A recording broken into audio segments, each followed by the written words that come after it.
What's up, party people? Welcome back to Party XP. I'm a very tired Jeff, joined by Lakan. Say hi, Lakan. I'm here! And we're in person. Let's get it! One of us has energy, at least, thank God. One of us doesn't have a child teething, so I guess that's why. I've been up for 20 hours. Yeah. It feels like I've been up for 20 hours. How are you doing, my friend? Other than tired, I'm fine. Yeah, I'm good. It's the holidays, whatever. Yeah, right? It's the end of the year wrap up. This is I'm actually pretty excited for this episode because I was like, first time me and Jeff have been able to record in person for a minute. Yeah, we've been very busy with life things. Luckily, we've been making do with the recording online, and I think we've been doing a pretty decent job. I think we've got that pretty much down at this point. Especially now that everybody's out of the house. Yeah, like, it's easier for me to be able to sit there and record, a full length episode again. It's not like, oh, I have 40 minutes and then the baby wakes up, and so I have to hold him for the last 20 minutes, and we have to cut out like a portion of what we wanted to talk about. He starts burping near the microphone. Well, not even that. He just starts grabbing at stuff, smacking it. Right. So at least we've gotten that. But we wanted to make it a point to record in person for this end of the year wrap up episode. At least the two of us. I don't know if you have plans for any of the other guys that were on the show to not join us, obviously, but to appear on this. I was thinking about it. I think just unfortunately everyone's schedule is so damn busy at this point of the year. Especially, some of us are retail and postal service and things like that. It's literally the last week of the year, basically. It's impossible. Last normal week of the year for everybody, basically. Because we all know that the week between Christmas and New Year's is basically a dead week, right? Like, exactly. No one does anything during that week. It's right. I get paid for it, but, you're not doing shit. You're not doing anything, exactly, yeah. I'm looking forward to this week at work because my slow week should be this week. Right. And then next week should be even slower. So I will gladly take that. It has been very busy. And it's been a rough couple months for me. A lot of people pissing in jars? Yeah, exactly. A lot of it. I mean, that's the thing, too, because I got promoted and doing all the cross-training stuff. And it's like, man, this is a lot more work than I was expecting to do. So I am very tired, and I would like an easy day, please. That's all I ask for. But yeah, it's good to have you here again in person. It's finally good to actually, I also haven't seen you in a minute. Right, exactly. I haven't seen anybody in ever. Yeah. So it is nice to have actual human contact with somebody that's an adult that I'm not married to, or I didn't, I'm not related to. You didn't produce. Right, or didn't produce me. Yeah, exactly. There you go. Right. But how's the fan, by the way? Everybody's great. I mean, everybody's good. Well, right? I mean, it is what it is. Everybody's doing good, but it's good to hear. Raising a baby is a lot of work. Yeah, I'm sure. So, I'm absolutely sure. I cannot stress how this is a different level of tired. However tired you think you are, you are not this tired. I've heard from all of the other friends in our group, our extended friend groups, that the first experience of having to care for a child is so different from anything you could have. You could have been an Olympic level athlete, but it still drains the hell out of you to be taking care of another person. There is no level of tired like this. I'm absolutely sure. But I'm very excited to talk Party XP today. I'm very excited to be refocused on this. It's been a minute since, I've kind of been, just to peek behind the curtain here, behind the scenes. So I've been really busy the last couple of months trying to get a job again. So I was freelancing for a while. It was a hit or miss. I am still freelancing, but now a little bit more secure in that regard. That is good. So, and I finally got that editor title that I've wanted for a very long time. So I'm editing articles and stuff like that. So that's pretty cool. All that is to say that now that my schedule's kind of more balanced and stabilized-ish, stable, right, I can start to refocus. I did just kind of an impromptu live stream the day Five Nights at Freddy's came out, the movie, of playing the first game. I want to do more of that. That was a lot of fun, to have you and other people jump, completely random people that I had no idea were even there. Obviously our friend Zach made it in there, but there were people that I didn't know. Didn't recognize them from one of our friends' names or anything. They just kind of appeared in the chat, and I thought, oh, that's pretty cool. So, this is actually working. So I do definitely want to stream more. I did end up, shame on me, I was saving a Doom Eternal playthrough for this, but it's I just want to rip some fucking heads off. Yeah. I just needed it. I needed some hyper violence in my life. There's only so much Street Fighter 6 can do. Absolutely. To scratch that urge. I just needed some hyper violence. I saw you pop on Steam when I was warming up for some finals and some Apex, and I just see NG Jeff Gay Doom Eternal. I'm like, oh, Yeah, he's back into some shooting shit. Yeah, yeah. I needed some hyperviolence in my life. I only see you playing Street Fighter 6 and Yu-Gi-Oh! And Master Duel. That's it. And that was the other thing that I was gonna do. Every time the month changes, there's a new season of Yu-Gi-Oh! Master Duel, the ranked. So it's like, oh, I should definitely pop on and stream some Master Duel because they've only seen it from your side. They've never seen me play. But then by the time I get on there and like I realize it's like, okay, so there's a new season, I should get on there and do this. Yeah. The day that I have free is like the 12th. It's like I'm already like a week and a half you're already kind of late at this point. Into the season. It's like, well, I guess there's always next month. Yeah. So those are the two things that I definitely have in mind, and some other things like that. I have a ton of games. I bought a bunch, like not a bunch, but I bought a few games that I've been really interested in. Metal Hellsinger for one. Oh yeah. Gungrave. Gungrave, yeah. The Gungrave game. Gore is the new one. Yeah. Gungrave Gore I bought. They were super cheap during the Steam holiday sale. Yeah. So I ended up picking those up. I definitely want to play those on camera. Do some more playthroughs on camera because I feel like at least if I'm doing something productive with it, if it's content, then it's like okay, it's not just you like pissing off and just playing video games dicking around, time. Right? Yeah. Exactly. It's not just me dicking around. It's worth it. Yeah, at that point. Yeah, it makes it more worth it, I guess. At least in my eyes. Yeah, absolutely. I'm with you on the same thing. Everybody else would be like, "What the fuck are you doing?" But it's content, baby. Content. It's content, and we need it. And I'm sure people want to play some of these games. Especially because, Gungrave got kind of mixed reviews. Metal Hellsinger has universally been well received. Pretty well received, yeah. So I'm sure people would want to see that. So you have kind of both sides of the gamut. The other thing I'm really upset that we missed out on is that game, I forget I keep calling it Days Gone, but it's not Days Gone. It's the game that just got taken off of Steam because it was so bad. Oh, shoot. Not The Last of Us. The Last of Us was what they were ripping off of, basically. Right. Here it is. Day. The day after, something like that. The day before. The day before. I definitely wanted to get my hands on that, and I definitely am waiting for that King Kong game, that King Kong shovelware game. Yeah. The really bad King Kong game. I'm waiting for that to go to a more reasonable price. Yeah, because we're not paying full price. Because I'm gonna play that shit. I'm playing that shitty game. I'm curious to see what your take is on it because I've seen a couple not playthroughs because obviously no one made it through the whole game. Right. They can't stand it.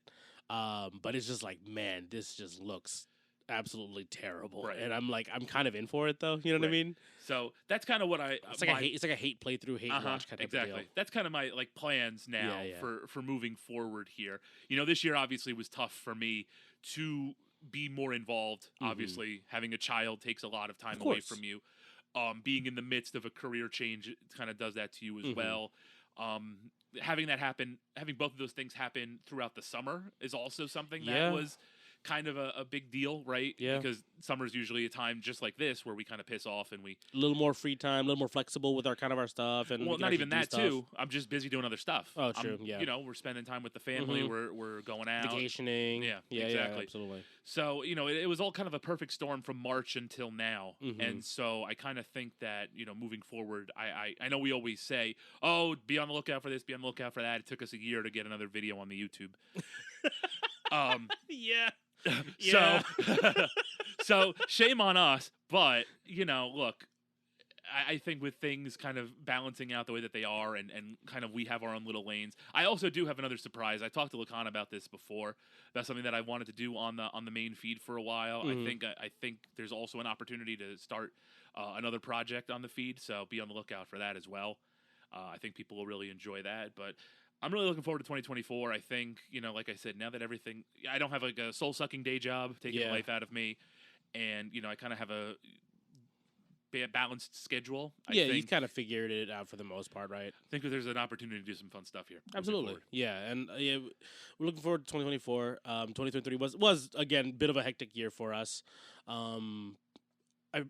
Thank you to all of our friends who have stepped in this whole year, because obviously, with you having to sideline to take care of your family for a bit, your son and just is busy, and our friend stepped in real quick, kind of dropping the head, like, "Hey guys, I have lost my co-host for a little bit. Yeah. I need someone to step in with me."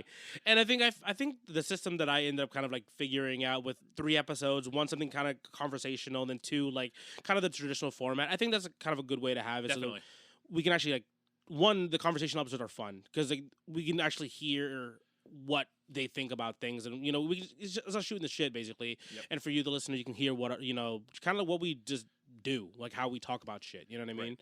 And then see their perspective on video games or whatever we're talking about, essentially. And then we do the typical book club type of thing where one of us brings a topic, the other one brings a topic, and we talk about it basically after we come back from it. And I think that format has been working out for us, and it's really, really been great to have our friends on and just have kind of like a fun way to just shoot the shit for a while, especially because, again, we all live, we all have like lives, so we can't always just shoot the shit all the time. So it's nice to have something that's like, it kind of forces us to be here and kind of just shoot the shit, which is kind of nice because it's still like a creative project at the end of the day. Yeah. So it's fun to have those guys on, and again, I really appreciate all of our guests who have been on throughout the year. Definitely, for sure. All right, so I think we should get started here because I'm not running out of time, but it'd be nice. You're aware of it, yeah. It'd be nice to get on. So we did this last year, and you can go back and listen to that if you want. Whatever. Yep, please do. Yeah, sure. Go ahead. Go listen to anything that's not Slay the Spire, please. Because we got skip that first episode. Yeah, we got our Wrapped back, and like everybody only listens to the Slay the Spire episode, the very first episode. Yeah, and it's like, can you not? Yeah, we're not particularly proud of that one. That was our first one, to be fair. We were kind of like, we didn't really know what we were doing at the moment. I think, like, literally second episode, we were in a much better space, I think, in terms of how we wanted to run the show. Yeah. First one was, like, kind of a test run, and we probably should have kept it a test run. But it's fine. No, but content's content, so we're going to go ahead and do this. I will say that I'm going to start, so we kind of reflect on the year that was, and we talk about our favorites, our least favorite, things outside of the pod that we enjoyed. And so my personal favorite episode is where we're going to start here. Is actually one of our other most popular episodes. Okay. So for me, it was when I gave you Kingdoms of Amalur, mostly just because I love that game. Yeah. And I'm ready to play that again. So hopefully I can get a playthrough of that going. I will also throw in a bonus here. The episode that I wasn't a part of that was my favorite was definitely a Goofy movie. Okay, really? Okay, cool. Because I was wondering how you were gonna feel about some of the episodes that we've had for our friends on, and I was like, I wonder if Jeff listens to these because I was like, I know you're not involved in that one in any of these particularly, but I was like, I hope he listens to them at least, so hear the conversations and hear the dumb shit that we talk about. It's honestly easier for me to listen to the ones I wasn't a part of because I don't feel like deja vu all over again. Gotcha, and then of course it's that thing where you're kind of getting used to hearing your own voice. Yeah, you kind of zone yourself out a little bit, or exactly, or you become extra critical of yourself as well. Right, exactly. So it's easier to listen to episodes I'm not a part of, or episodes that are from like a year ago, or like even 20. No, we started in 22, so it would only be a year ago at this point. Yeah, year and a half or so, basically, at this point. So, I listened to all of them, if not just to get a listen for the stats. Yeah, absolutely. But also just so I'm not like in the dark. It's like, oh, we brought up this on the episode. It's like I had no idea that was a thing, and then it makes me look like an idiot because I'm not listening to my own show. And I'm unaware of what's going on when I'm not around. So, those are kind of my two sort of things. What about you? For me this year, episode 31, our personal top 5 favorite games. Okay. One, it was good to have you back after an extended break for a while, so we were able to do like a recording block with you again back in the proper host seat, right? And it also felt good to acknowledge the fact that we had done like a full year of the podcast at that point. Again, like that was back in May, right, when we started this whole thing, right, of last year. No, I looked. It was April, May, the summer, June. Was it? We were close to summer. I remember that. Okay, but oh no, you were right. May 19th. That was our anniversary episode, right? Yeah. And it was funny because we had to re-record that like 2 to 3 times. Oh yeah, that was good due to audio issues. So there was a fuck up on my end. Yeah. Not knowing how to use my program properly, and then we re-recorded it and tried to keep it up in the same day. Yeah. And then once I realized I started editing that it's still fucked up. That's the one where Jeff sounds like he's on the Xbox mic because you were at, what was it again? I was at my in-laws and I'm in like an attic on Bluetooth headphones. Yeah. $25 Bluetooth headphones. And we're doing the episode. It was great. It was really funny. It was funny, but in the moment we were like, I'm so mad right now that you were mad at the software and me, and I wasn't mad at you. I was mad at the software because it's like I know you didn't fuck up because you don't fuck up that often. I don't, but when I do, it's usually bad, like that one. That was on me. I have to admit that's on me for not actually understanding what the fuck I was doing. That's my fault. If the software wasn't so difficult to use, maybe it wouldn't be so hard. Well, that's also, but again, it worked out, and I did get a better understanding of how to actually do this. Because like I do audio stuff on the side. I should know how to do this better. And I changed a setting or something, and then completely forgot to flip it back over, and then it's completely screwed up the whole recording. we worked through it. It was fine, and just being able to like gush about video games. Yeah, because things that we might not even be able to get to. Some of the games we mentioned were long. You know what I mean? Yeah. Like again, I mentioned Legend of Dragoon. That's a 4-disc game. That's gonna be hard for us to sit down and try to get you to play through that thing. Right, exactly. I also keep kicking myself because I forgot Metal Gear Solid 5 on that list. I will always keep bringing that up, that I forgot to put one of my favorite games of all time on my favorite games of all time list. Reason why, again, like we talked about the top 5 favorite games, personals anyway, because we try to like things on this show. Yeah. We don't want to spend too much time dunking on things. There's already too much of that. We're trying to just keep it positive here. But again, it was just fun for us to just gush about shit that we really, really enjoy. And I think that was also another episode which I fucked up. I think we had to re-record again, I think, too. Which one was that? The top 5, the anniversary episode. Yeah, no, that's what we were talking about. Yeah, like, I'm so tired. I forgot it already. But yeah, that was probably personal favorite. Is it recording? It is recording. Yeah, so right. I'm looking at it right now.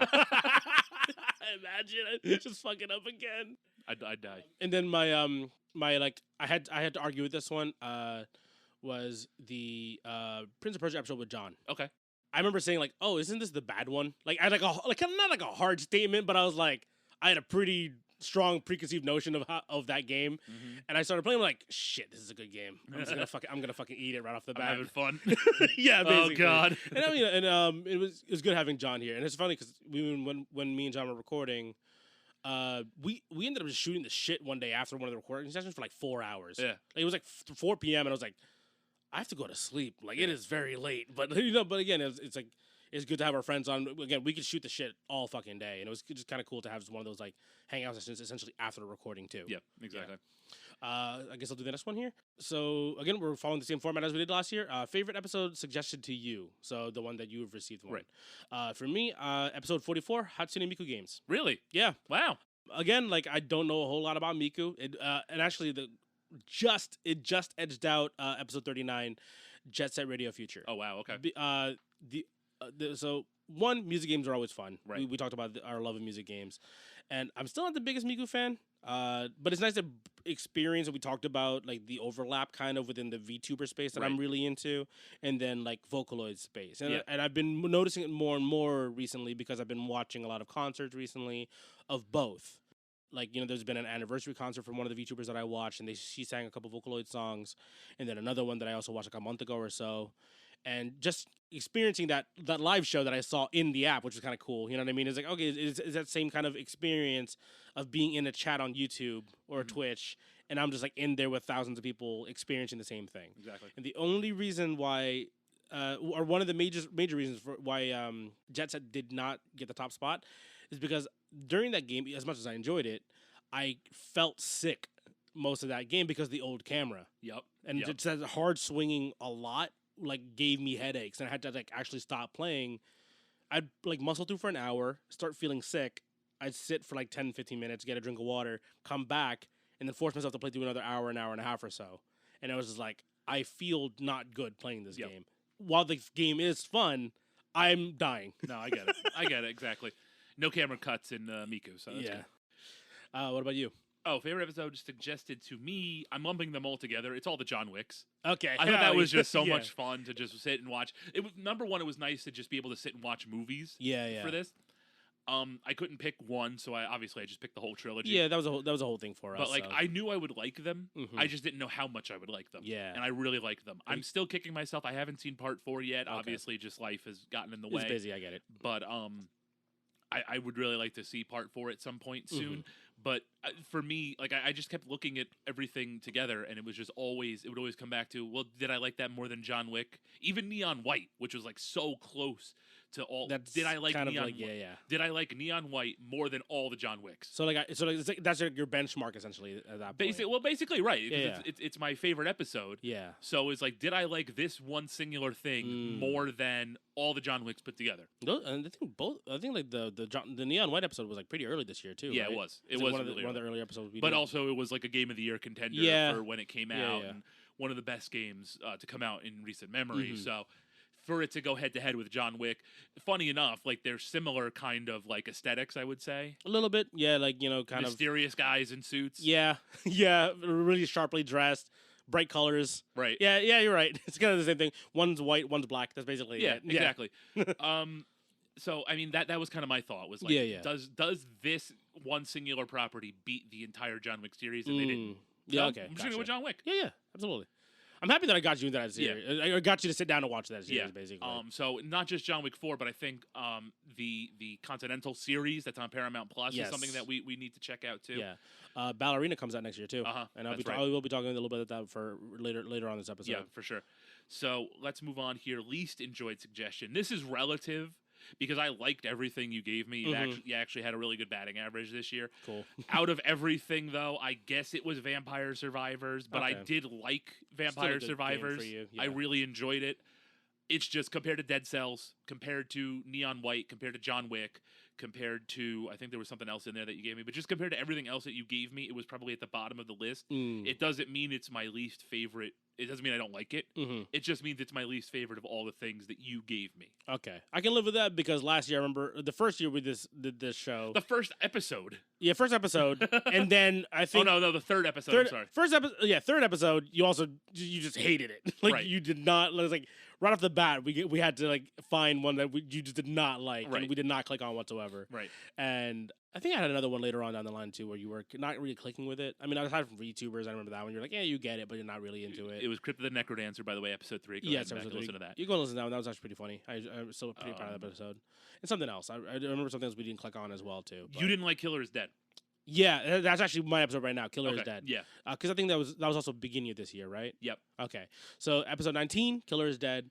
I just think, like, again, everything else that I received this year, because we did the Doom Eternal follow-up to Doom 2016 this year, right? That was for me this year. What else did we do this year for me? I had it on my Spotify. And we got the it's not out yet, but it's another episode coming out. Yeah, we have another one prepped already at this point. Because it was this year. Because again, I have to remember which ones is in a row. Because we did split up for a while. Right. Oh, and Kingdoms. Kingdoms. Kingdoms of Amalur. That was great. It just took me a while to get through it. Yeah. And then. But then you got a bunch from other people. Yeah. So that was basically because our second episode this year. Oh, was just us gushing about Hades. Yeah. So that was just like a fun episode for us to shoot the shit on, basically. Right. So yeah, I didn't receive as many from you this year in comparison to what I've given you, and even then, because what I've given you is still like it's just lower in general compared to last year. Right. But yeah, Killer is Dead is like, I just think the game just didn't age well in comparison to like, because again, there was a lot of other hack and slash games around the same time. Or like a year later, like again, Bayonetta came out a year after that one. It was just like Bayonetta's dope as shit still to this day. It holds up very, very well. The weird dating, flirting mini game I was like, this just feels out of place. I don't know. I again, they were trying to do something artistic and like stylized, and aesthetically, it's like it looks cool. But it was like gameplay wise, once I realized how to do like the flurry dodge mechanic thing, I was like, oh, I can just slam through the game now. I've officially turned my brain off. I'm just trying to finish this game. I got you. Yeah. For next one's up for you. Oh, so one episode we like to redo or retcon. I think it's the JoJo's Bizarre Adventure episode. We had a lot of fun with it. Yeah. It just nobody listened to it. Yeah. Another peek behind the curtain. Nobody listened to it. So maybe it was probably better to either stick to games or not narrowcast as much as possible. Because I think like our love for JoJo is very much people know about that because we've talked about it now. Right. But how many of you listeners are actually big fans of JoJo like we are? Right. Probably not a lot, obviously. Yeah, exactly. Clearly. Yeah, no, I was thinking about that one, and I actually ended up being a little more critical of myself actually for this one, episode 27, Andor. Okay. So that was the first episode I recorded, or first subject episode I recorded with Jeff Fernandez. Yeah. So Jeff hopped in for the April Fool's episode. Yeah. Where we just didn't acknowledge it was a different Jeff, just said Jeff, and just kept talking. And that was more like conversational because we talked about going to like conventions and our convention habits, basically, right? Then the episode after that we did was Andor, and that was a bit rough because that's also another episode I ended up re-recording. Yeah. Like, because this one we weren't able to record in person. This one we had to record online. Because like you and me have this experience now of recording over web calls, essentially, we've kind of like figured out the pacing of how each one of us talk, basically. Yep. So we kind of know when to wait for gaps. So there's a lot of stumbling over each other, and then I realized after we had recorded for like an hour and a half, an hour 45 already, we had only gone through half the season. Oh, I had gone too far into detail, and Jeff, and again, like Jeff enjoyed the show as well, so he was kind of like bouncing off with me, but we had overdone how deep dive we were supposed to do for that show. And I was realized, like, shit, this is too long. Because we're not even halfway done. Like, this would have been a 3-hour episode, and I would try to knock it down to, like, 2. And now, at that point, we're just cutting out chunks. Yep. So we ended up kind of just talking about the arcs, like the little mini arcs, like 3-episode mini arcs within the whole season. And I think that was better overall. Again, also still pretty low reception overall for that one, too. Again, another peek behind the curtain for you guys. And the thing is, as well, is, like, I think that because the show was still relatively new at the time, a lot of people, like, I chalked up to maybe some people want to actually watch this show and don't want to hear us lightly spoiling things. You know what I mean? I guess that's true. So that's why I kind of like was like, I could chalk it up to that. And it was my first time trying to tackle a TV series versus like doing like a movie summary. Right. You know, the movie summaries we kind of like, it's 3 acts in a movie. It's the same as a play or extended play type of deal. So we know how to break that up. This one was like, I had no idea. I was trying to kind of figure it out on the fly, and I thought I read something up decently for it, and then it ended up kind of just crashing on itself a little bit. But I think the re-record really wasn't terrible, but I would still like to take another swing at it. Now I have another idea, and I think it would be better to keep it a little more focused and a little bit tighter. Basically what we did for the Sandman episode, the next one afterwards. Right. So, yeah. Okay. That's my personal redo retcon, episode 27. Still, I was still happy to have it on because Andor is still a really good show. I just want people to watch it. And again, I get it. People don't want to pass it just because they don't want to hear spoilers, basically. Fair. I get it. Okay, so for me here, next one here. Oh, this one's a fun one. Favorite pieces of media we enjoyed outside of the podcast. Right. I'm sure we got a couple of things going to line up right off the bat. So I listed up, I have 5 categories, right? But you can do whatever the hell you want. But first thing for me for game, Street Fighter 6. Yeah, same. I have just been... That's the only game. That's the only game I have on my list. Street Fighter 6 has been really, really good. I still haven't played anything online, except for with friends. I have not touched the rank ladder at all whatsoever. I still haven't played the story mode. Have not cared about. I don't really care for it. I'm not careful because I haven't played it, so I can't actually form an opinion on it itself. But I just have had no interest in playing it. Right. I'm just enjoying playing with like Zach, his brother, his friends. You know what I mean? I'm like, yeah, this is great. I'm just enjoying the hell out of this. Marisa is still the shit. I love Marisa. It's been so long that I've like found a main very quickly in a game, right? Because like was it Smash Ultimate? Ganondorf. I was like, okay, cool. This is my guy. You know what I mean? And even then, it's still kind of like, Mario. You know what I mean? But this one was like, Marisa's the only character that I play now. Right. I mean, I still have a back pocket Ryu and an E Honda that's kind of like functioning, but like very, very much so enjoying the hell out of it, even without like half the game. Basically, I'm playing the game with like a circle of like 5 people, and that's it, and I'm still enjoying the hell out of this game. Exactly. Because, well, I mean, when you're playing with people that are like kind of on the same level and you guys are laughing and enjoying it, you're more so enjoying not just the game, but also the time you're spending with these people, too. So, and I'm holding my own. That's another thing, too, because I was surprised that like, because they all play ranked. Right. I assumed that they'd be like, understanding the, game pretty good. And I was like, they don't know how I play. I play like an idiot. They can't figure me out. If I don't know what I'm doing, they don't know what I'm doing. And we also did the episode on Street Fighter 6 this year. So, well, we did the YouTube video. We didn't do an episode. The YouTube video specifically. Right. And that was fun. That was like an hour and a half, 2 hours of just kind of messing around, basically. Yeah. So, definitely, if you want to watch us stumble through Street Fighter 6, you definitely can. I definitely have gotten better. I have worked a lot. That was very sensitive for me. I was very sensitive about that video because I didn't feel like I put my best foot forward. So I grinded a lot after that video came out. So at this point now, if we do another episode of this one, it's not going to be fun to watch either, unless you just enjoy watching Jeff slam my shit. Right. Down. That's it. Yeah. Yeah. No. I'm not gonna. I wouldn't play Ryu against you. Yeah, I get you. I got a couple more things here because this year's been a good year for games. Yeah. The finals came out very recently, made by some former DICE employees, I believe. So EA, right? They're the guys who used to work on Battlefield games. It's a 3v3v3. It's like a money heist / blow up all the buildings kind of game. Really fun. Another game, BattleBit Remastered, came out this year. It is basically Battlefield, but made by 3 people. It in the Roblox like graphics, but it's insane because it still plays like a really high end like first-person shooter. It's very, very fun. Super Mario Wonder, I just got my hands on it like 2 weeks ago. I'm enjoying the hell out of that game. That game is really fun. And it's like, I love pick up, put down games. And this is like perfect for it. Yeah. Curse to Golf. We never talked about it, I don't think, on this show. Nope, never heard of it in my life. Yeah. It's a golf roguelike. Really fun. I really enjoyed it. I was watching like content on it before it came out. It came out this year. Very fun.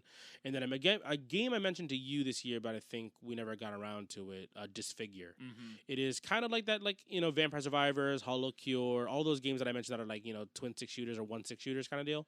This one has a very cool like vision mechanic where you can have like a circle of vision around you or a cone of vision in front of you. Mm-hmm.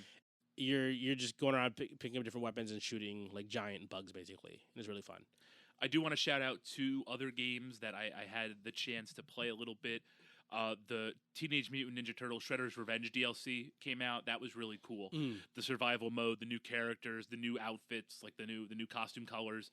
Were really well done. So shout outs to I think that's Way Forward. Way Forward, yeah, because they're the ones who did the Streets of Rage games, I believe, right?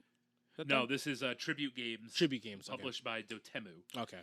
So shout out to them. They did a really good job with that. And of course, the other Capcom game that came out this year, Exoprimal. A lot of fun. I don't own it, but I played a lot of the beta. And it was a lot of fun. It's just.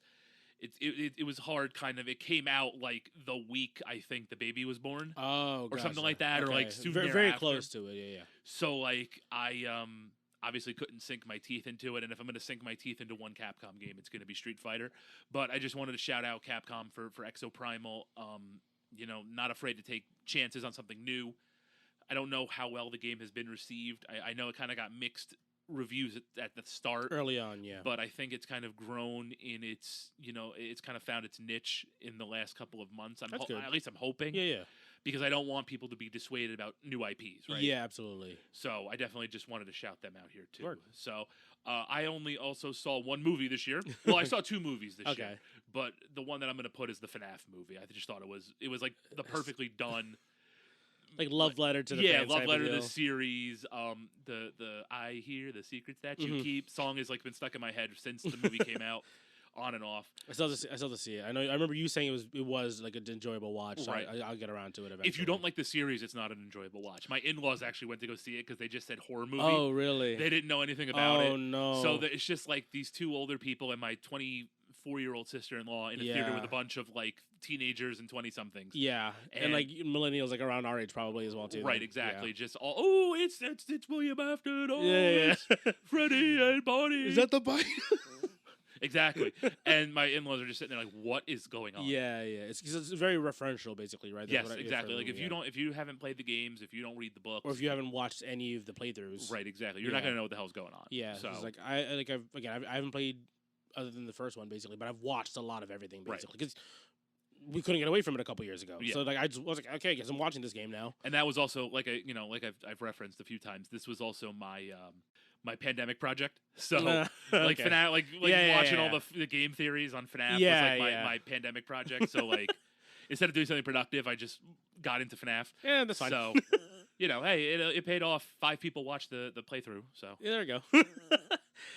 Movies for me. I watched a decent amount of movies this year. Late though, I didn't watch. The only movie that I watched like the day or very close to when it came out was John Wick 4. Yeah, and the only reason why I didn't watch that right away is because I was at PAX that weekend. I was so proud of this one. This is like a 5-head moment for me when I figured out that I can have John Wick 3 drop the same day as John Wick 4, but then I fucked up because we were at PAX that day, so I couldn't even watch the damn movie. But John Wick 4 was the only one that I watched, relatively close to release date. The other ones that I watched this year, again, it's been pretty solid. Even if with the SAG strike and the writer's strike, there were a couple good movies that really came out this year, and I got around to this year that I really enjoyed. Barbie and Oppenheimer, watched both, both fantastic movies. Across the Spider-Verse, I need to watch Barbie. Barbie's a really good watch. Spider-Man Across the Spider-Verse, watched it. I watched it super late. Like, my friends were trying to talk about it for a while. I saw all the canon event memes, and I'm like, I have no idea what this means. And all I hear is that really cool, shrill sound thing, that I was like, okay, hopefully I understand that later on down the line. It's kind of how I felt about, talking about JoJo's with somebody when I haven't watched JoJo's yet. Yeah. It was like, that's a reference. I know it's a reference. I don't know what to, but I know it's a reference. And then, this movie came out recently. Bill Burr is one of my favorite comedians. He put out a movie. He's been talking about it on the podcast for like months, or months, almost a year at this point now, called Old Dads. It's on Netflix. It is fantastic. It's absolutely hilarious. Mm-hmm. It's funny because critics are like shitting on it, but critics don't know a fucking thing. Right. Because that movie fucking rules. It's so right. It's like it's Bill Burr, his humor in movie form. Right. It's really, really funny. If you guys are a fan of like Bill Burr stand-up comedy or kind of like just the rants he kind of goes on, absolutely go watch it. It's a really, really fun watch. Yeah. It's on Netflix. It's really easy to just watch it right then and there. It's great. So I will also shout out a couple of movies that the other movie I saw in theaters this year was The Equalizer 3. Oh shit. Okay, really awesome. Just no thought process at all. Just sit in with my feet up, ate my popcorn, and just zoned out for 95 minutes and just watch Denzel Washington at like 60-something years old just kill a bunch of Italian guys. Like it was pretty good. So I had this conversation with my brother, and I had this conversation with one of my coworkers because one of my coworkers he knows the fact that I love John Wick movies, and Gabe pointed this out to me, and then for some reason it came up in conversation. We were literally in the middle of processing shit. And he goes, something about like, oh yeah, I watched The Equalizer this last weekend. I'm like, I have never watched a single one of these. And then my brother pointed it out. My coworker pointed it out. He's like, it's literally just Denzel Washington doing the exact same thing Keanu's doing, basically. Just him fucking around, just fucking up a fuck ton of people. I'm like, shit, I should probably get around to this then. Because they've been around since, 2014, 2015? Yeah, it's been a while. Yeah, and this is the third one now. So I'm like, shit, now I got to watch these two. Yeah. And I hear this is just like a fun, feed up, popcorn, just like watch them fuck shit up, basically, right? Exactly. That's all it is. I'll get around to it. I do want to watch that now. We had plans to watch Godzilla -1, my wife and I. Yeah. I really want to go see that. I've heard very good things about it. Supposed to be one of the best Godzilla movies ever. Oh, shit. So I'm definitely excited for that. I've heard good things. I didn't know what people were comparing it to in comparison to previous Godzilla movies. And I got to watch Dragon Ball Superhero with my son. On my stomach, on my chest. Yeah, I remember you mentioning that to me before. Yeah, so that was also a really cool moment. The movie was really good, too. As a guy who's a big Goku stan, I didn't think a movie without Goku would have appealed to me. But it did. No, it was great. Gohan and Piccolo are awesome. The Gammas are really cool characters. So it's definitely something worth checking out if you're a Dragon Ball fan. Even if you're not, I'm sure the theater experience would have been a lot better. Just like with Broly, that movie in theaters was killer compared to watching it. I mean, it's still great. You watch it. It's still beautifully animated. But watching it in theater is unparalleled. A big thing that I remember hearing at the time, I still haven't seen it myself either. I thought people were going to be really turned off by the animation style because it was not in the traditional 2D animation style. Essentially, someone told me that it looks like an extended cutscene from one of the games. It's like somebody in the trailers anyway. That's what they were saying, and then they came out of the movie saying, "Oh, it actually looks really, really good. It was actually really fun to watch." Oh no! So superheroes animation you're talking about? It's like somebody took like one of the cutscenes from the games. Yeah. But that's where all the budget went. Yeah. It's really well done animation, but it does look very different compared to like the traditional manga and anime style. Yeah. But even still, the Broly movie looked different than the Super anime. It did. You're right. I do remember that now. I didn't watch that one either, but I remember seeing clips from it. And it's just a matter of investment. Yeah, absolutely. You put the time and the money into it, and you hire the right individuals to draw it. And also great. Hoping that the fan base will be open to, like, moving the series forward in terms of like style, storytelling, and it did. And it did. That's they very did. good things about the reason why. No, yeah. People praised the Broly animation. People praised the superhero animation. Yeah.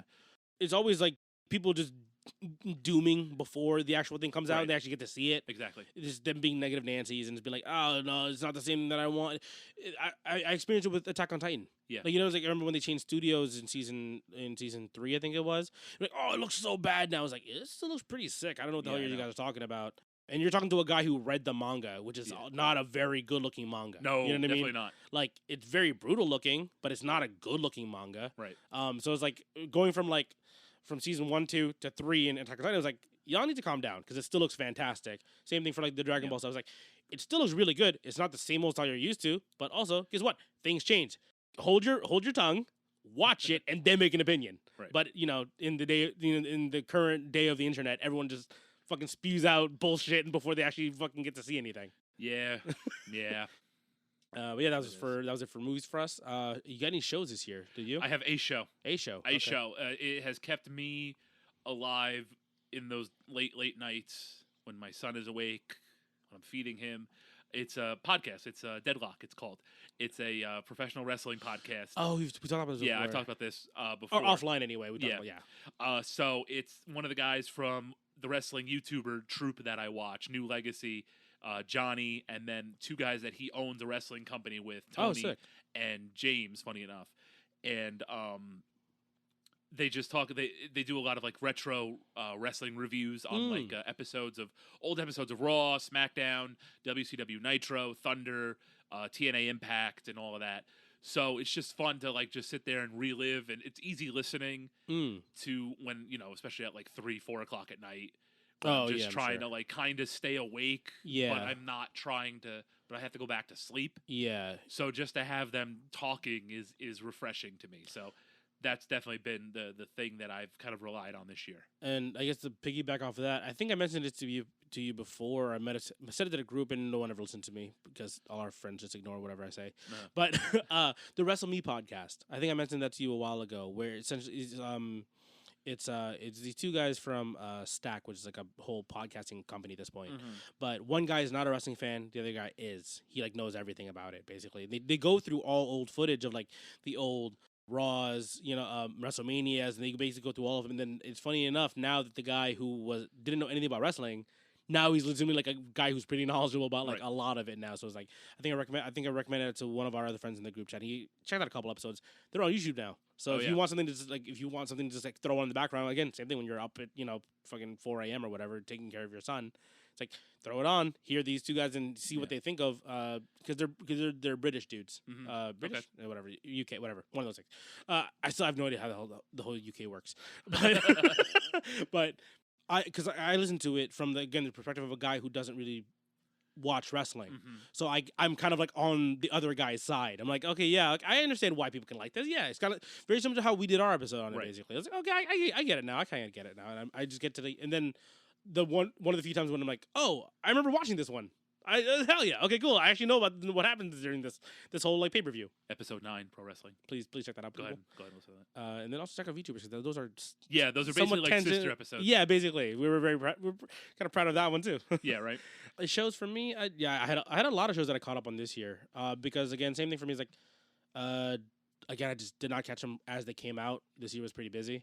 But the Midnight Diner series is a Japanese show about a guy who owns like basically a diner in Japan, and like an izakaya, and just him helping people through their like it's like storytelling of like random people and what they're experiencing and how they end up kind of in this weird communal space with him, kind of being like, if you go to like a restaurant or like a bar a lot and the guy kind of knows who you are. Mm-hmm. It's kind of like that. And it's kind of like and the guy's like an older Japanese man, very, first off, he's got the coolest voice. Like a lot of the Japanese actors have this very cool, like raspy kind of like, like very, Jotaro. Yeah, exactly. And like he sounds very similar to like one of the voice actors that I can think of. I forgot his name, but like you hear, you're like, oh yeah, I know exactly what's happening. That guy. Yeah, so he's that guy basically. I watched the entire series on Netflix, and I banged through all of them at work and at home. I couldn't stop watching it. Fantastic. I had to find a way to acquire the movie because that was not released here, and I was like, okay, well, I got to figure out a way to do it, and then find a translation file for the subtitles. Yep. And I was like, I'm doing this because I'm missing something clearly in the last season.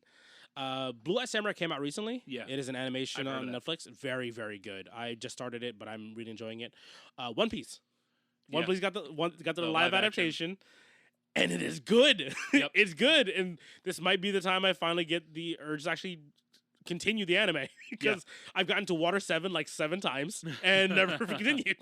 Yeah. And so Yu Yu Hakusho got the live. I saw that. I have no idea if it's good or not. But I saw it's very popular. Yeah. I haven't seen anything of it yet either. I saw it's like top 3 of like most watched TV shows. Like I checked it out today. So I'm going to watch that eventually. Castlevania this year. Yeah. Again, I'm late to the party, but I watched it. I binged the whole thing in like 3 days. Yeah, on my to-do list. Get around to it. It's a lot. It's a lot. Yeah, it is. Kotaro Lives Alone. It is. It looks off very. First off, it starts very cute, and then it gets like kind of dark. Cool, but it's really good storytelling. Huh. And it's been a while since I've cried watching like an anime that seemed kind of cute. What is this called again? Kotaro Lives Alone. It's like a 5-year-old kid who basically lives alone. Nope. Sorry. No? Not watching that. Yeah, it's not yet. Yeah, I hold off on it. I think for now. Yeah, I'm like, I have no, I have no children. Yeah. I have no relations, no connection to this whatsoever. My brother and I, we had both our parents growing up, and I'm just like, I'm watching this at work, and I'm just like, oh god. Oh, yeah, I gotta turn this off. I can't. Like, people are gonna fucking see me crying in the lab. Yeah, no shot. Especially with the way things have been going. Yeah. So things are going good. We're gonna keep it positive. Right. No, yeah. So like Disney. So like he's a Disney Junior kid. He likes a lot of the Disney Junior shows. Okay. So we have Disney on. So they'll like intercut with like Disney songs. Yeah. And then so they did the Disney 100 years of Disney celebration. Yeah, okay. So they did like a version of When You Wish Upon a Star. Oh, that shit had me in a chokehold for like a week and a half, dude. So I am not watching a show about a little boy who lives by himself. Yeah, and no shot. A little black-haired boy that lives by himself. Like, no shot. Yeah, and it's like all of his neighbors are like trying to become like, essentially like his like, parental figures in his family. No shot. And it's like hold off on it. No shot. I think it's a fun watch later down the line for you. Yeah. It's not the craziest things in terms of animation or anything, but in terms of storytelling, very compelling. Again, I'm decently manly. Kind of. I like to think of it anyway. Yeah. But I'm over here literally just like tearing up, just like watching this. I was like, I have to turn this off. Yeah, no, there's no shot. And then last one here for me, Little Witch Academia. Oh, okay. It's another Studio Trigger. Again, I've mentioned before, I've loved Studio Trigger. Because I mentioned I watched Cyberpunk last year. Yeah. During our wrap-up episode. And this one, again, I'm late by like a year and a half. Almost 2 years for this one, I think. Really good. Just fun storytelling. I thought it was going to be like a moe anime where it's just cute girls doing cute things. There's a lot of action. I mean, I shouldn't be surprised. It's Studio Trigger. There's a lot of action in it. It's really, really well animated. Good story. Just a good, fun watch to watch overall. Really, I got through a decent amount of shows this year, surprisingly. Because I usually am one to like... I backlog myself and then never get around to any of them. Yeah. I've actually forced myself to like sit down and watch a couple of these. That's good. That's good to hear. Yeah. This one here, books and reading. I remember you said last year you didn't really read a whole lot last year. Read a lot of articles. It's gonna be this isn't even reading a lot of articles. This is me plugging me writing. So hell yeah. Go do it. Go read me at Barrett Sports Media. That's where I've been writing for the last couple of weeks, covering sports television, sports digital. Yeah, so go read that. Last year I talked about The Athletic. Fuck The Athletic. Fuck the New York Times. But still support journalism like it is important. Yes. Especially with the future presidential candidate talking about locking up journalists. Yeah. Yeah, go support journalism wherever you get it. As long as it doesn't end in like biz or something or XYZ. Yeah, exactly. Go support journalism and especially me. Please go check out stuff. But that's literally like I literally just read articles. I can't read manga. Yeah. I don't have time for manga. Yeah. I don't have time for books. Yeah, I've had a little bit of time. A little bit less time this year compared to last year. Last year, I actually read a decent amount of books.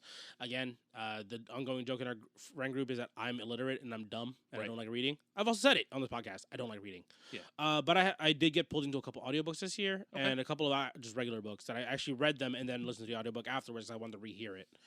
Red Rising by Pierce Brown. And, this is a fun one. The Cape Crusade, Batman and the Rise of Nerd Culture by Glenn Weldon. It's an audiobook as well. So if you want to throw it on, listen to it like in chunks, like a podcast essentially. Very, very cool like dive into like nerd culture basically. And it's like, hell yeah, that's absolutely what we're into. And I also started rereading I restarted a couple webcomics recently. Okay. This one's called I Love You, YOO. Okay. I don't know if I've ever mentioned this one before, but this was on hiatus for a while. I believe the artist was moving to Florida. Yeah. So for the move, she was on hiatus, and then she finally got settled in. She finally started up again. I was like, hell yeah, cool. I got the notification. I started reading again. I'm catching up on a couple chapters now, but it's just a fun read. It's a, drama, romance type of deal. This is fun. It's a fun read, basically. There is a webtoon that I was reading. It's called Everything Is Fine. And I've seen that one. Yeah. How is that one? It's really, really wonderfully done. Okay. It's kind of like dystopian. Yeah. It's kind of, the art looks really cool. Yeah, no, it's really like QT art. You've probably seen it. They have like the big mascot cat Yeah. Here, I'll just show it to you. I just bumped into the microphone. Yeah. Leave it in. Yeah, I've seen this one. Yeah. Okay. So I kind of like fell off, but I do try to read it whenever I can. So basically, it's like a dystopian kind of perfect future. The movie with Christ Almighty. Something Darling. What is that? Not Die Die My Darling. That's the Misfits. Oh my Don't worry, darling. Don't worry, darling. Don't worry, darling. It's basically don't worry, darling, but like better. Oh, okay. This. So like just think like a not post-apocalyptic, like a dystopian kind of a dystopian utopia. Got it. If, okay. If I can I get it. Where like everything's fine. Everything's fine. Yeah. So yeah, nothing is as it seems, but nothing is wrong. Everything's perfect. There's no war in Ba Sing Se. Got it. Right. Exactly. Exactly. Yeah. There is no war in Ba Sing Se. Yeah. Okay. The series. I'll check that out. Yeah, because I see it recommended to me a lot. So I was like, I really should. And it's on Webtoon. It's free. Cool. You just kind of plow through it. Yeah, absolutely. Kind of gets brutal, violent. So I'm into that. I've seen like animations that look very similar to that one. I don't know if they do animations for that one too. They might. They very well might. Very similar. Yeah. Okay. Nothing that I would know of, unfortunately. Okay. But so that's kind of like my only other contribution. I don't have any gadgets or gear. All I look at though are these retro gaming handhelds, and I'm like, I really want to get one of these. Yeah. nothing. You didn't get anything cool in terms of like when you were prepping to for your son. I got a baby monitor.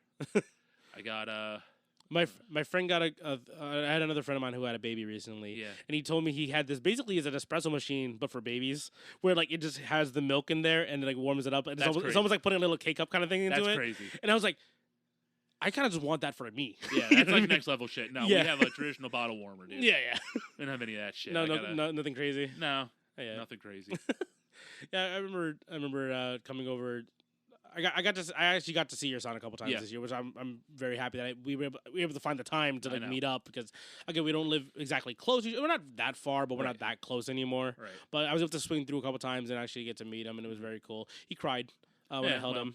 Yeah, I mean, fair enough. It was nap time. Yeah, it wasn't really your fault. Okay, cool. He's also better with, I don't want to say strangers, but like not his parents and his grandparents now, so that would also be like a thing to think about next time. So. Thank you for easing my concerns then, because I felt like he hates me. No, he was 5 months old. He was he was barely more than a peanut.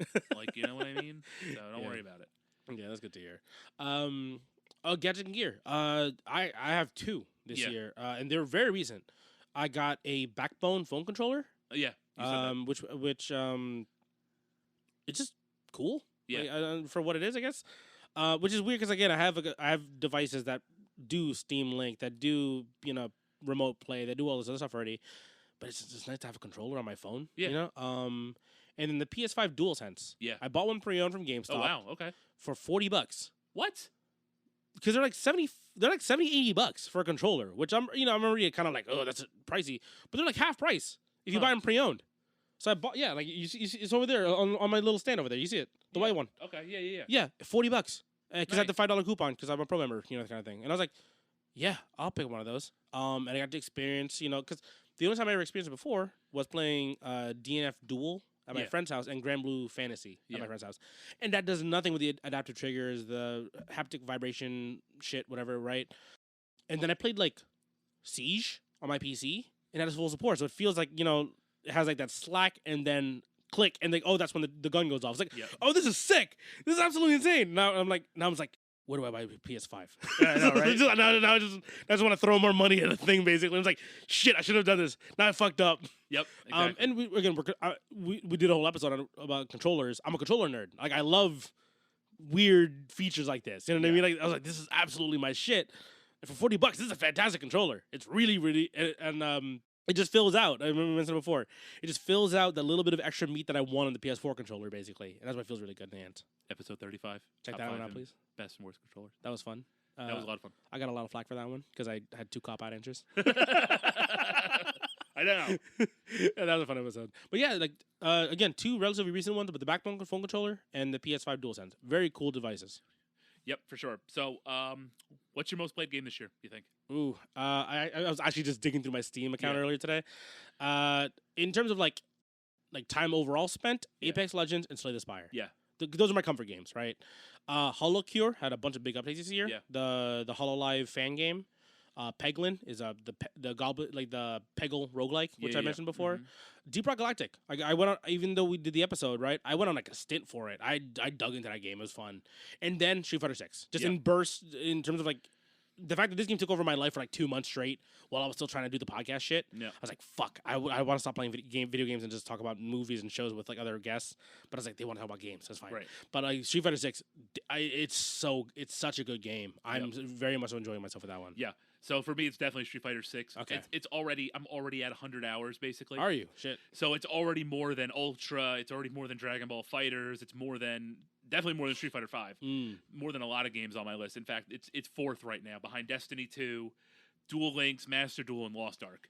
Damn. Okay. So it's already in like the holy shit. I played this game a lot. Yeah, because those are games that are like, again, those are grind games. Yep. You know what I mean? Like you spend time in the world for those games. Yep. You know, kind of type of deal. So that's wild that's already in that same kind of like category. Yeah, man, and it's only been out for a few months, so it's pretty sweet. I mean, it's good. It's really, is. And again, like kind of, I think it lined up around the time when your son was able to go, like you started doing daycare, right? Yep. Yeah, so you had a little bit more free time while you were still freelancing. Yep. Okay, that's cool. So you can actually chunk away at it too. Yeah, for sure. That was basically it's basically like an hour here and there. Yeah, yeah. Lunch break. Yeah. Basically, it would turn into. Some days a little more than that, but for it the happens. most part, I know. Also, I played South Park. I replayed the South Park. I saw you games, playing that as well too recently. Those were things that took up a lot of my time. Got back on the Dragon Ball Z Dokkan Battle, Street Fighter Duel. When Street Fighter Duel came out, the mobile game. Oh I saw that. What exactly is that? It's basically just like an auto fighter for Street Fighter. Okay. But it's a lot of fun. I play it as when I can. It's difficult though because I have to hold the phone horizontally. I can't play it vertically. Okay. Which is something we talked about on Vampire Survivors. Yes. Where I kind of need the game to be vertical if I'm playing it with one hand. Yeah. So that's why Dokkan works. That's why Duel Links works. That's why Vampire Survivors worked, because it was able to be played vertically. Yeah. So that's kind of why, I can't really play it as much, but I do like playing it. Obviously, it's a Street Fighter property. Yeah. And it helps that it's fun for me. And, absolutely. Because if it's not good, you would just drop it right away anyway. Right, exactly. That's good. So, obviously mobile games. I'll check that out. Because again, just because of the backbone, I've been looking at more mobile games. Yeah. Just because of it. Yeah, even if it doesn't use it. Yeah. I was just like, what other games are on phones now? You know what I mean? Because I am a PC gamer, console gamer. For the most part. You want to know a game that's on your phone? Samurai Showdown. Apparently, through your Netflix account, you can play the new Samurai Showdown game. Actually, I got a thing to talk about that actually later on. We'll go into more detail. And now you can play all 3 Grand Theft Auto games on your phone through Netflix too. Yes, I saw that as well too. So that was pretty sweet. So shout out mobile games. Hell yeah. Biggest surprise. Something you may have stumbled upon, threw on, been recommended, didn't expect to like it, but ended up really enjoying. You go first. The Sandman. Yeah. The episode with Jeff Hernandez. So here's the thing. Jeff is a nerd, as am I, as are you. A lot of our friends. We all are. But he is a different flavor of nerd from me. I am a dumb nerd, and Jeff is a smart nerd. You know what I mean? Like he's a statistician. He was a chemist before that, and he reads books. The nerve of this motherfucker! How dare he read? And his brain works good, not like mine. I have a lot of concussions. I'm trying to drink my Mountain Dew, and Lakan say his brain works good. So you guys know what's going on. So I was expecting some higher brow type of content from it, because I was like, oh, okay, this is kind of like physical manifestation of dreams and death, and the different forms of kind of spiritual beings kind of thing. And I was like, okay, fine. And then I watched it. I was like, this is a fantastic watch. Dark, a lot darker than I thought it was gonna be. Do not watch it with your kids around. Even though it's a movie about literally dreams and their manifestation. No, do not do that. Again, really good series. I'm actually really looking forward to the next season that apparently already got greenlighted. I think we talked about it with Jeff during that episode. But I think it got greenlighted. Again, it was a show that was supposed to be a lot of people thought of it as they cannot adapt it. There's no way to do it. And they found a way to do it in a way that doesn't feel...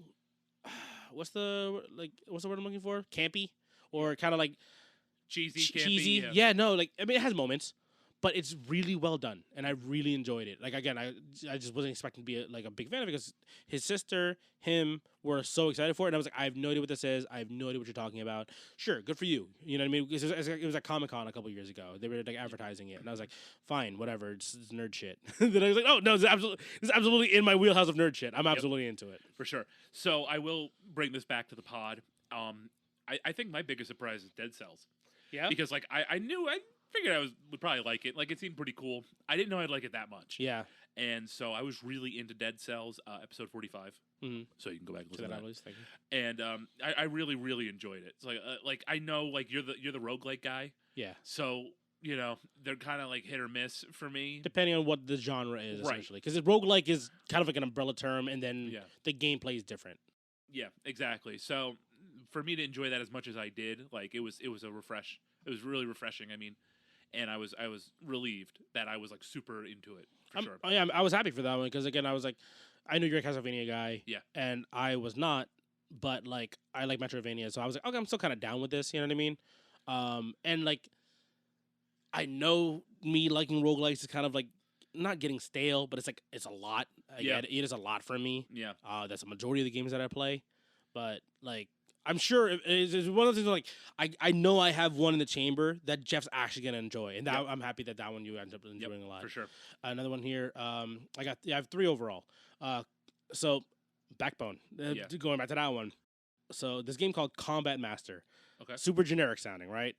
So I got the Backbone controller. I was looking for shooters on the phone, right? Yeah. So I got COD. It worked on it. It's COD. It's fine. Yeah. PUBG Mobile, which I used to play. I don't like touchscreen controllers. I really don't. It did not work on it, unfortunately. So I was like, okay, well, that sucks. And then I found this one. And the reason why I checked it out is because, one, I saw that it didn't share information with third parties. It's always like a thing that It's like a thing that I am like, I understand that like a lot of my information is already out on the internet, but I don't want any more of it if possible. You know what I mean? Especially just some weird game that, you know, could be made from some country that I don't particularly trust with my information. You know what I mean? I was like, no, this one doesn't share. I was like, cool, okay, fine. Played it. It's more COD than COD. Yeah. It's a really well made phone shooter. I played it with the touch controls, and then on even more so with the controller in my hand. I was like, this is sick. This is great. A large player base. I can play team deathmatch. I can play search and destroy. Matches last like 5 minutes. The game is super fast. I'm just like, this is fantastic. Yeah. This is really well made for a game that like would have never had any like checkout until I bought the Backbone controller. Yep. Just a really, really fun find for me, basically. And then last one for me, the Mario movie. On my to-do list. I was expecting it to be not bad. Right. But just like every other game movie. Yeah. Like the Sonic movie is like not bad. It's not great. Right. But it's fun enough. It's like a 6 out of 10 kind of deal, right? It's like, okay, fine. Not a movie masterpiece, but serviceable and fun enough to actually watch again. Like I was like, this could be like an easy like, I don't know. I just need noise in the background, but I will tune in for certain moments of it. I was like, yeah, I'll throw this on. It's fine. It's not a bad movie, and I was actually very surprised by it. Yeah, for sure. So, something you would like to recommend to the audience. Yep, whatever piece of content, media, whatever you want. Yeah. So, for me, I think it's pretty cool that this is even a thing, but Killer Instinct just released like a 10-year or 15-year anniversary update. Oh, shit. So I thought that was pretty cool that's something that came out, and I loved KI. KI was the reason I bought the Xbox One. Oh, yeah. All the way back in the day, and I was super excited for it, and I played a lot of it. It's a 10-year anniversary, not 15. Okay. But just for a game to come back after 10 years and do like a balance update with new things, and now it's available for free on Steam. It's available for free on your Xbox consoles. You can also then just buy like the packs or whatever, but you can get started for free. That's it. You don't have to actually buy anything now on PC to play the game. Is that owned by Microsoft? Yeah, so it's a Microsoft game, but it's on Steam. Oh, that's cool. Yeah, so, and then you can also get it on, obviously like the Windows Game Store. Yeah, you can get it. Either way. I am trying to figure out a way so I don't have to pay for it again to get like, I own it on Xbox. Everything else? Yeah. Right, like I own it on Xbox. I don't want to have to pay for it again, even if it is only like $8. Yeah. I don't want to buy everything again. Yeah. Yeah, but the certain games will do that for, but this is not like it's a good game, but like I will, but like I don't want to. You have to argue for it, right? I don't really want. Not like the fact that I bought Hades 3 times, right? Exactly. You know what I mean? It's like I get you. No, yeah, but I just thought that was pretty cool, and obviously everything else that we've talked about, definitely check out. I think if you haven't checked out Street Fighter 6 by now, like you should go do it. They basically they're giving it away. Basically half off every other week now. Yeah. So like if you haven't played it, obviously it's like the best fighting game of the year. It won the award, damn it. Yeah. I think it also the DICE award too, right? That's the other gaming award thing. Maybe, probably. Yeah, it should have. So. Mortal Kombat should not be best fighting game of the year. Yeah. So it should be Street Fighter. So go check that out. We'll talk about another fighting game coming out next year, pretty soon here. Okay. But yeah, for me, it's like I just thought that was really cool that KI came back after 10 years. So I definitely think that that's something that people should be rewarded for over there. So go check that out. Piggybacking off of that, not one that I had written, but one that reminded me, Half-Life had the same thing. Yeah. Half-Life had an anniversary this year. They put out an update to Half-Life 1, and they also made it so that it, as an update, and I think it's extra content, which is great. Half-Life is like pivotal, kind of or like a major point in terms of like PC gaming and like storytelling in first-person shooter gaming. Because, back in the day, it was like, you just shoot shit, and that's really it. No, this one actually had like a story. It was actually really, really good. So please, like, check out the Half-Life, the new Half-Life material. Episode 46, games we missed. There we go. I missed Half-Life. Yes, there you go. So I haven't checked the comments yet for that one, or haven't got any comments from friends yet.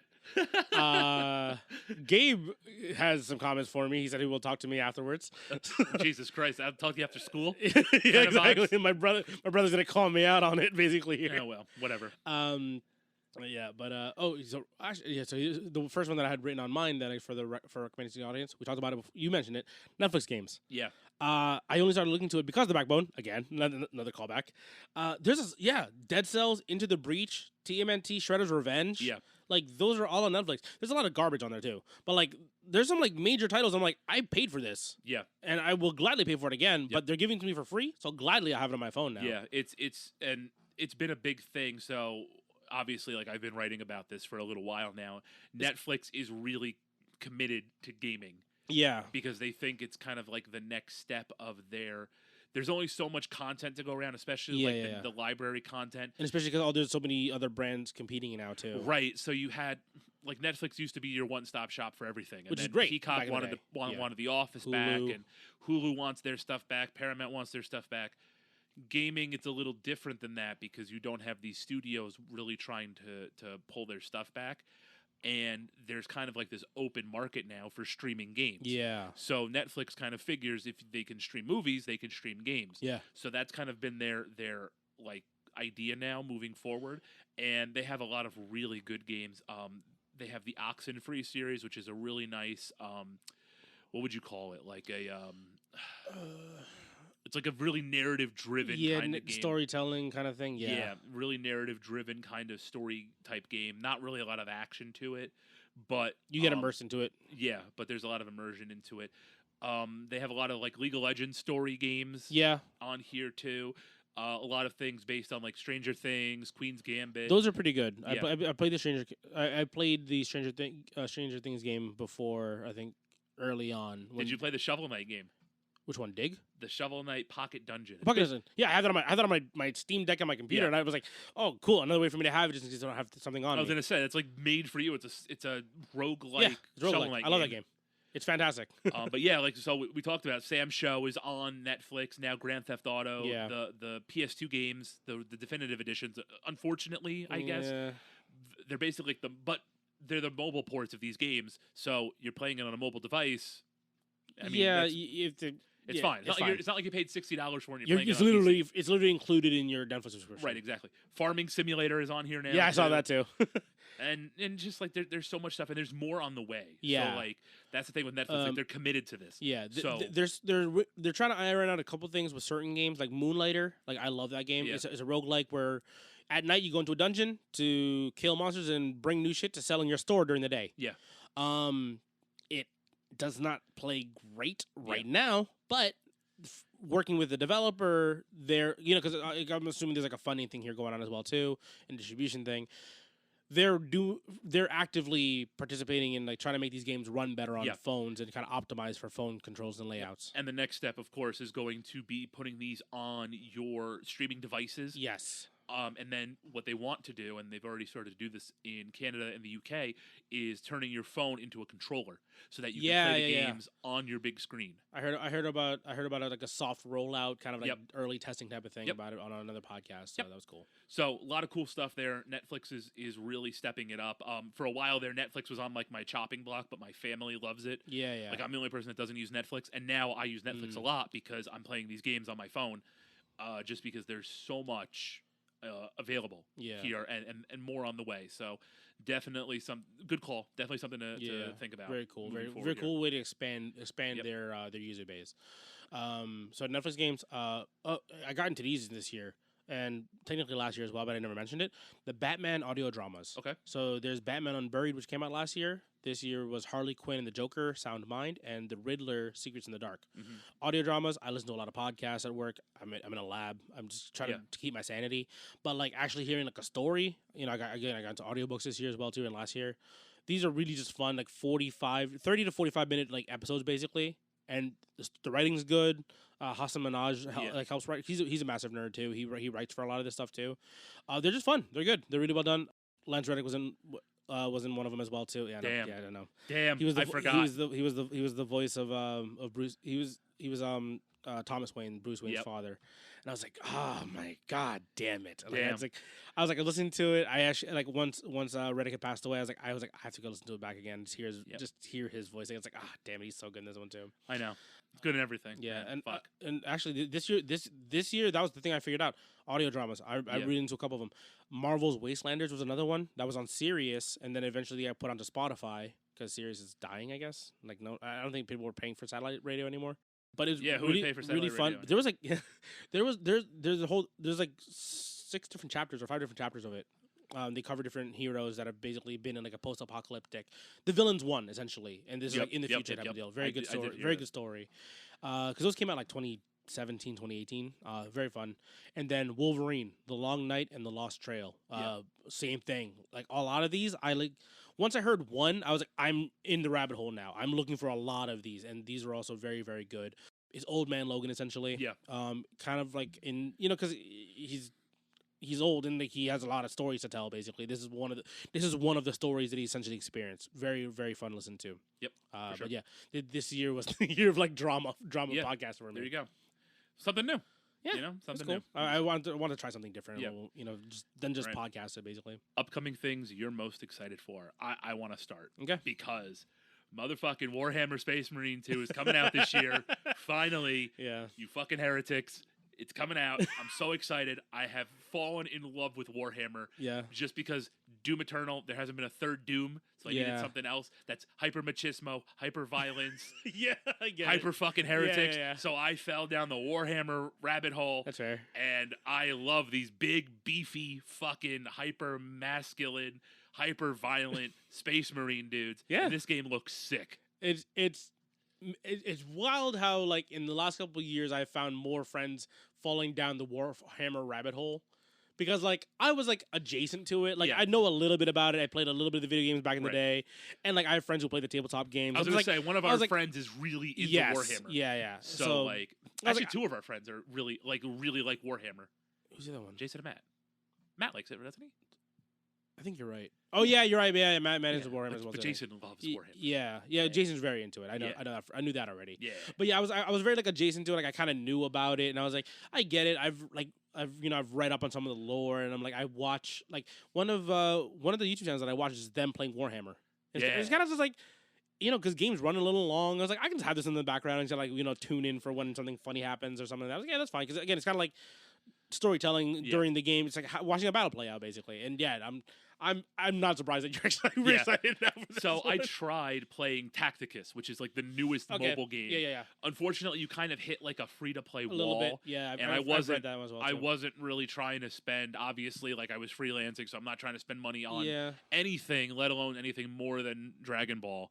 So I kind of fell off of Tacticus, which is why like I'm looking at all the Warhammer games in my library that are like ever growing. Yeah. Because every time like there's a free Warhammer game on Epic, I'm like, all right, I gotta grab that. Grab it, yeah. Exactly. Oh, it's on sale. Gotta grab this. I grabbed was it Vermintide? Yeah, Vermintide. That was the previous one, right?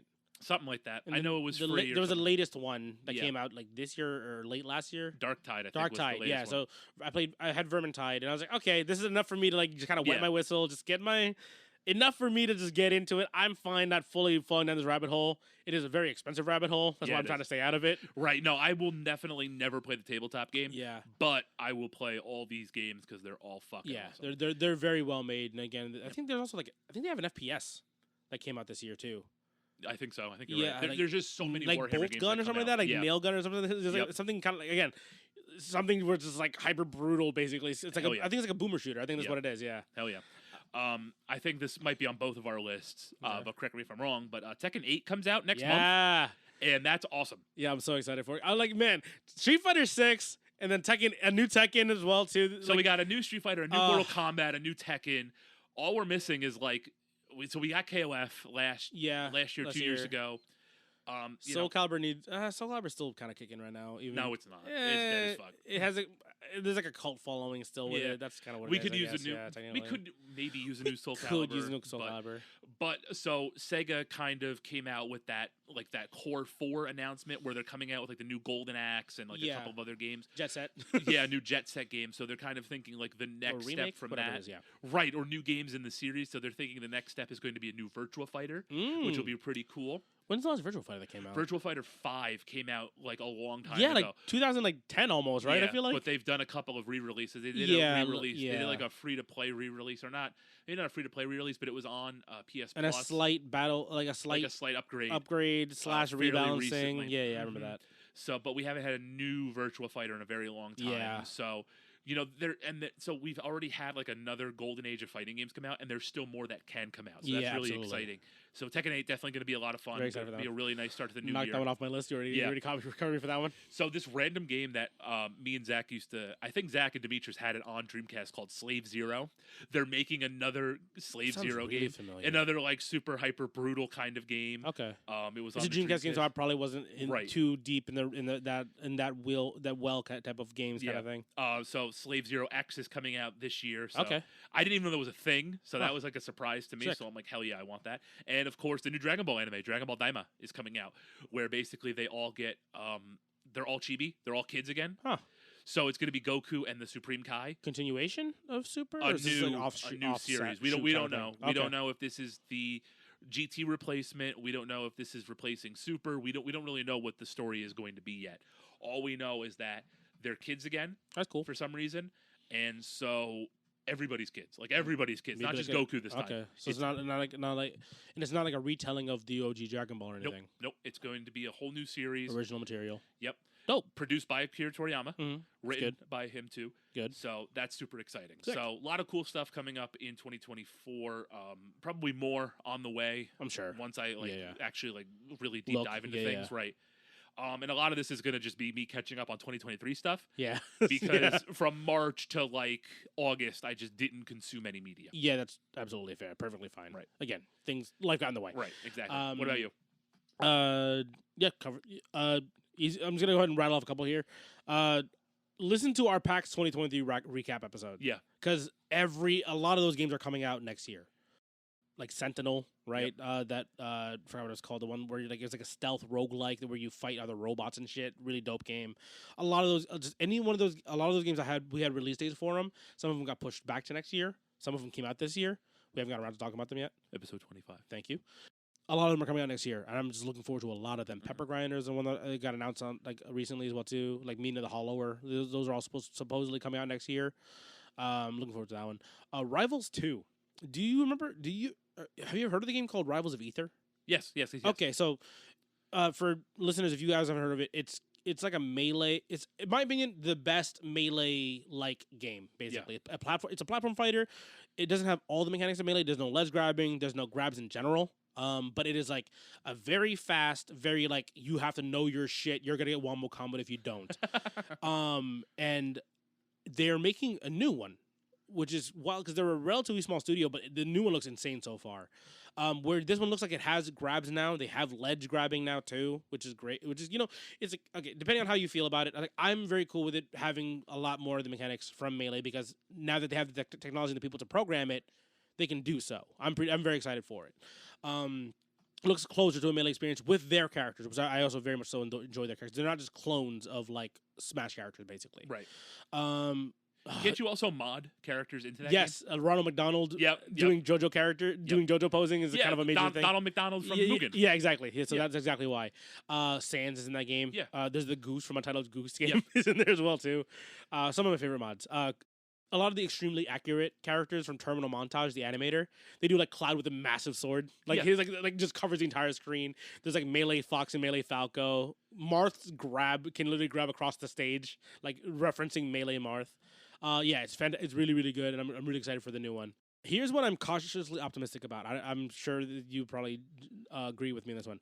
The live-action Avatar: The Last Airbender series comes out next year. Yeah, my wife and my sister-in-law are super excited for it. Kind of missed the boat on Avatar. Did you? Okay. Yeah, I don't know. I don't know. I watched it with them. They really liked it. I thought it was cool. I don't dislike it. Mm-hmm. It's just not like... You didn't grow up with it, like... Right, and I didn't like... I don't know. It's like I already watched Dragon Ball Z. That's fair. This one I really enjoyed because I was very into martial arts when I was younger, and the fact that this one actually referenced a lot of like martial arts stuff, growing up, I was like, this is great. And it was also like an entryway for me to get a lot of my friends into anime because it was essentially it's the Western anime. Yeah, like it's the easiest way for people to watch it. Well, it's either that or Teen Titans. So yeah, basically, and Teen Titans is also fantastic to be fair. Yeah. And I know DiMartino and Konetsuko left the show. But they did wish it well. From my understanding, it was not like... Obviously, it's never great when the original, showrunners are gone, right? Yep. But they kind of like wished them well. So I'm hoping there's not all bad blood there. I'm fine with changes. Because, again, it is an older show. They want to make it a little bit more mature if necessary. Right. And I'm fine with changes as long as they make sense. It's not the M. Night Shyamalan attempt at Avatar: Airbender, which I got 5 minutes into and I had to walk out of the theater. Yep. I don't walk out of movies. No, if I paid for something, I'm going to suffer through it. I already paid for it. I'm not leaving. Yep. I walked out of this movie when I saw it in theaters. I was very upset. Andor Season 2. Yeah. I enjoyed the first season. Again, just listen back to that episode. I'm very excited for the next one. Do you have anything before? Because I have a couple more I want to rattle off. So I don't think they're going to be on your list, but I do have 2 more. Okay, yeah, let's alternate then. So they don't have official release dates, but we can definitely probably see them in 2024. I'm not going to forget it this time, the new Metal Gear remake of Snake Eater. Okay, yeah. So with the Unreal Engine, looks incredible. It looks insane. So definitely interested in that. And another indie game called Ultra Pro Wrestling. So I heard about this one. We have talked about this, I'm pretty sure. We definitely talked about this before. At the very least, we talked about it offline. So basically, the guy that is creating it, he's helming like an independent studio called Hyperfocus Games. Definitely one of the guys that I want to talk to with this future project going on here. Basically wants to recreate the old Aki THQ N64 wrestling games. Yeah. So they have like a whole host of generic kind of wrestlers, but then the DLC for this game is crazy. So like a lot of old a lot of older wrestlers are going to be involved in this game. The Blue Meanie, Stevie Richards. Oh, sick. Yeah, there's like a whole ton. I'm trying to find the list right now here. Wrestling DLC. Arn Anderson is going to be one of the DLC characters in the game. Let me see here. Hayabusa, Sandman, Al Snow, Jake the Snake Roberts. Hell yeah! I know these names. Gangrel, Matt Cardona, formerly Zack Ryder, Glacier, Hacksaw Jim Duggan, Axe and Smash from Demolition, Canyon and Mortis, the late Chris Canyon. Looks like Team 3D is going to be in the game. Buff Bagwell. Looks like Chris Candido. I can't really tell here. But, here it is. If I just scrolled down, I would have had all the names. At least Devon Dudley is going to be in the game. Mm-hmm. Former TNA World Champion Chris Sabin's going to be in the game. Hollywood Nova, Warhorse, Tito Santana. A lot of really, a lot of big names are going to be involved in the DLC and then more. And it's all going to be in the style of, the old Aki THQ game. So it's just really exciting to be able to play these again. A lot of companies have tried to do this in the past, didn't really work out. So I guess we'll just have to see. That's cool. Very how cool. that goes. But so that's kind of it for me. So feel free to kind of just go. I'll just rattle off here then. The Devil May Cry anime, quote unquote anime, right? I'm not sure if it's the same group that did Castlevania, but Castlevania was very good. Yep. I'm looking forward to more violence. I also need to start the next Castlevania Nocturne, the one that Yeah, came out. yeah, with Richter. I definitely want to watch that. It just came out, or not just came out, but it came out this year. Yep. I haven't got around to it yet. But Devil May Cry is a series that I really enjoy. I haven't played all of them, but they're fucking sweet. They're so good. Yeah. I recently popped in 3 recently. Yeah. I was like, this game holds up. I'm at the final boss of the first game. I'm just trying to figure out how to beat it. Okay. Like, and then like the baby came and everything kind of got wacky. But so I do need to finish that. Mm-hmm. I've heard 2 isn't great. I have the collection.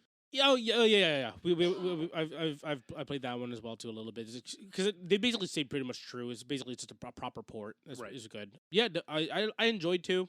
Not as much as 1, but 3 is like. 3's your favorite? Because I haven't played the DMC. Okay. The one that kind of like retcon, tried to reboot. The reboot-ish kind of game. The one that a lot of people kind of dunked on that one. And then 5, which is obviously the one with all the memes came out of again. I'm just like... I have that. I am so excited to play that. I'm just trying to play the rest of them. Yeah, I haven't gone around to it still. I do want to play it. I love I Am the Storm. I know I love that song to death. I love the chair meme. Like, everything about it. Yeah. So I played the demo, and it was a lot of fun. It was fun. It was like I didn't want to jump into 5 when I didn't without play finishing all of them. Right? Yeah. And I've watched like multiple playthroughs now, but I'm like, I still want to enjoy it. Right. Yeah. For sure. So there's that one. But yeah, the anime, quote unquote anime, I'm very much looking for that one. This is a weird one, but I was like, completely forgot about this one until I looked it up again. Kung Fu Panda 4 comes out next year. Oh wow! And all the Kung Fu Pandas are good fucking movies. Okay. Like they're all there's a. You would think that, like, you know, the more that a series went on, it would get kind of stale. But no, 1, 2, and 3 were all really good. They're fun. You know, like they're like family movies. There's some, there's some good hearty stuff in there as well. And the action's fun. You know what I mean? It's a good movie series. I'm enjoying it. Jack Black is fun as Poe. Kung Fu Panda 4. I'm just looking forward to that one. John Wick shit. Leach is doing a lot of stuff next year coming out. So he has The Fall Guy coming out. Yeah. So that's, again, Leach is the director of the John Wick films. Ryan Gosling is in it, I'm basically Ryan Gosling. Yeah, so, of course. That's it. Literally me. Just like, that's it. I'm just looking forward to that one. Ballerina, also coming out from the John Wick and Continental. We have to get around that out too. We get a lot of movies. I know a lot of people are kind of like annoyed about the whole like everything's a series or a sequel or already an IP. But I'm fine with it if it's something good. Joker Folie à Deux comes out next year, which is like a musical, dark, kind of like... Because, to be fair, the first one was basically... what was it? It was basically Taxi Driver and... it was the other... It was like the stand-up one that it was essentially... The end of the first movie was referencing. I forgot what it was called. But yeah, like the new more Joaquin Phoenix, I'm perfectly down with. Right. Especially as Joker. Yeah, like I like his Joker. Yeah. It's unsettling in the way that exactly what I would want this Joker to kind of be. Do you think that his Joker would work in a Batman movie though, or does it have to kind of live in this standalone? Unfortunately, I think really actiony universe. Yeah, I think because the action it's almost more of like a weird suspense-ish kind of thing where you're just like, when's the moment he loses his shit? You know what I mean? Because you're just like watching him, you're like, who does he kill in the scene? Yeah. No one. Okay. Oh, God, thank God. I can breathe now. There's a child in this one. Is he going to shoot the kid? It's just a lot of that. Like, just him. Again, Joaquin Phoenix is a fantastic actor. I like watching him in basically anything. Yeah.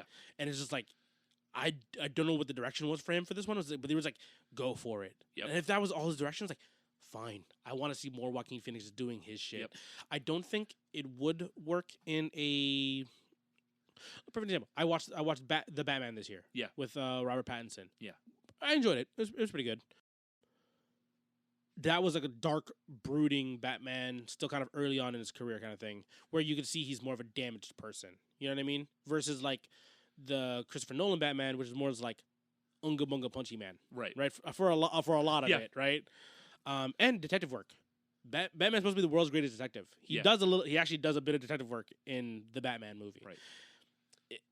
Imagine putting Robert Pattinson and Joaquin Phoenix together in a movie because they're the most recent versions of this. I'm like, I don't think this works. No, I don't think it does. Even if Joaquin Phoenix's Joker takes place in like an older Gotham, you know what I mean? Right. Like I don't think it works as like he would just be like this weird decrepit old man in like the current Batman with Robert Pattinson universe. I don't think it would work. Unfortunately, I don't think it would work. It'll be kind of its own standalone semi backstory telling which is still kind of weird because the Joker's not supposed to have a proper backstory and all this other stuff. But it's a cool kind of like study or a character study into like the psychology of it, I guess.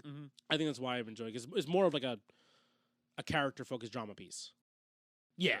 Yeah, that's where I go with it. Yeah, I think it's not meant to be like the action type of Batman we're supposed to see. It's supposed to be more of a character movie. Yeah, for sure. But yeah, I think that's the end of my list over here. Anything last things you want to cover up here? I think that's it. Just thanks for a great 2023, not just to you and to all of our other co-hosts, but to everybody listening as well. And, really thanks. This has been a lot of fun again this year, just to have some sort of creative outlet in what was a very busy 2023 for me. And really looking forward to what we can do in 2024 here. Thank you guys for sharing. Guys, please leave us a review. Share us with a friend. We really appreciate it. We're on all the platforms. You'll hear the spiel from me again from every episode from this point on. Until we can do this as a day job. Yes. Yeah, you're going to just hear this shit from us all the time. And guys, thank you again so much for everything. This has been a fantastic year for us. Take care, guys. See you in 2024. Let's go. I'll see you next year.